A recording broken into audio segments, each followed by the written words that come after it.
વડાપ્રધાન શ્રી નરેન્દ્રભાઈ મોદીના નેતૃત્વની કેન્દ્ર સરકારનું 2024-25ના વર્ષનું બજેટ વિકસિત ભારતનો સુરેખ પથ કંડારતું સર્વગ્રાહી અને સર્વસ્પર્શી બજેટ છે.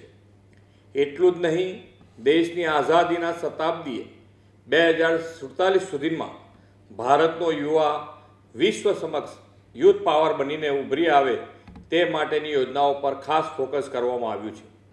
આ બજેટ ગરીબ, યુવા, અન્નદાતા અને નારી શક્તિના સર્વાંગી વિકાસને વેગ આપતું બજેટ છે.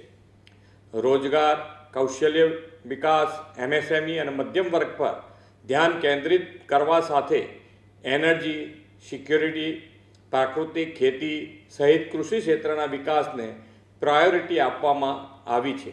યુવા શક્તિના કૌશલ્ય નિખાર માટે 2 લાખ કરોડ રૂપિયાના પ્રાવધાન સાથે આગામી વર્ષમાં 4.1 કરોડ યુવાનો માટે 5 નવી યોજનાઓ શરૂ થવાની છે. આ યોજનાઓથી દેશની યુવા શક્તિની રોજગાર, સ્વરોજગાર, ઉદ્યમિતા અને ઇનોવેશન ક્ષેત્રમાં નવા સોપાનો સર કરવાની નવી દિશા મળશે. વડાપ્રધાન શ્રી નરેન્દ્રભાઈ મોદીએ વિકસિત ભારત માટે જે 9 પ્રાયોરિટી નક્કી કરી છે તેને સર્વગ્રાહી વેગ આપતું આ બજેટ છે. એગ્રીકલ્ચર સેક્ટરને અદ્યતન બનાવવા સાથે કૃષિ વિકાસ માટે આધુનિક આયામો અપનાવવાની યોજનાઓ આ બજેટમાં લેવામાં આવી છે. એટલું જ નહીં, પ્રાકૃતિક ખેતીને પણ વેગ આપવાનો વડાપ્રધાનશ્રીનો નિર્ધાર વ્યક્ત થયો છે. ગુજરાતના કૃષિ આધારિત અર્થતંત્રને આના પરિણામે મોટો વેગ મળશે. રોજગાર અને તાલીમ માટે એમ્પ્લોયમેન્ટ લિંક્ડ ઇન્સેન્ટિવની 3 યોજનાઓ શરૂ કરવામાં આવશે, જેનાથી ગુજરાતમાં યુવાઓ અને યુવા ઉદ્યોગ સાહસિકો માટે રોજગારીની તકો વ્યાપક બનશે. કેન્દ્ર સરકાર 5 વર્ષમાં 1 કરોડ યુવાનોને ટોપની 100 કંપનીઓમાં ઇન્ટર્નશીપની તકો પૂરી પાડશે.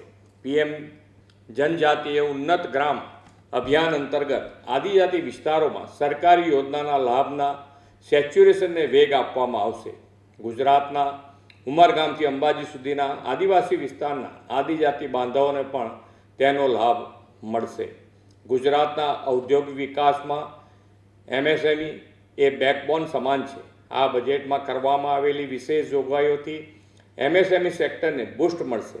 MSME અને લેબર ઇન્સેન્ટિવ ઉત્પાદન એકમો પર આ બજેટમાં ખાસ ભાર આપવામાં આવ્યો છે. મેન્યુફેક્ચરિંગ ક્ષેત્રના MSME માટે ક્રેડિટ ગેરંટી સ્કીમ શરૂ કરવામાં આવી છે. તે સાથે જ મુદ્રા લોન હાલના 10 લાખથી વધારીને 20 લાખ કરવામાં આવશે. Investment ready plug and play 100 industrial park વિકસિત કરાશે.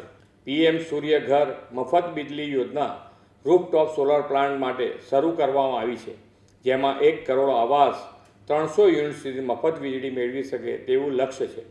ગુજરાત આ યોજનાના અમલમાં પણ અગ્રેસર છે અને આ વર્ષના બજેટમાં એનર્જી સિક્યોરિટી માટેના પ્રાવધાનથી ગુજરાતની અગ્રેસરતા વધુ ગતિમય બનશે. નાણામંત્રીએ આ વર્ષના બજેટમાં પગારદાર કર્મચારીઓ અને પેન્શનરોને સ્ટાન્ડર્ડ ડિડક્શનમાં આપેલી રાહતથી મધ્યમ વર્ગને મોટો આર્થિક લાભ થશે. એન્જલ ટેક્સ દૂર કરવાથી ગુજરાતના નવા ઉદ્યોગકારો અને સ્ટાર્ટઅપ ઇકોસિસ્ટમને નવી દિશા મળશે. ગોલ્ડ, સિલ્વર અને પ્લેટિનમની ઇમ્પોર્ટ ડ્યુટીમાં ઘટાડો થવાથી ગુજરાતના જેમ્સ એન્ડ જ્વેલરી ઉદ્યોગને વધુ વેગ મળશે. એવી રીતે રો ડાયમંડ માટેના બજેટમાં જાહેર કરેલી જોગવાઈઓથી ડાયમંડ કટિંગ અને પોલિશિંગ ઇન્ડસ્ટ્રીઝને પણ પ્રોત્સાહન મળશે. વડાપ્રધાન શ્રી નરેન્દ્રભાઈ મોદીએ 2047માં દેશ આઝાદીની શતાબ્દી ઉજવે ત્યાં સુધીમાં ભારતને પૂર્ણ વિકસિત રાષ્ટ્ર બનાવવાનો જે સંકલ્પ કર્યો છે તેને આ બજેટ સંપૂર્ણ રીતે પાર પાડશે એવો મને વિશ્વાસ છે. આવું સર્વસમાવેશી, સર્વપોષક અને લોકરંજક બજેટ આપવા માટે વડાપ્રધાનશ્રી અને કેન્દ્રીય નાણામંત્રીનો સમગ્ર ગુજરાત વતી આભાર વ્યક્ત કરું છું.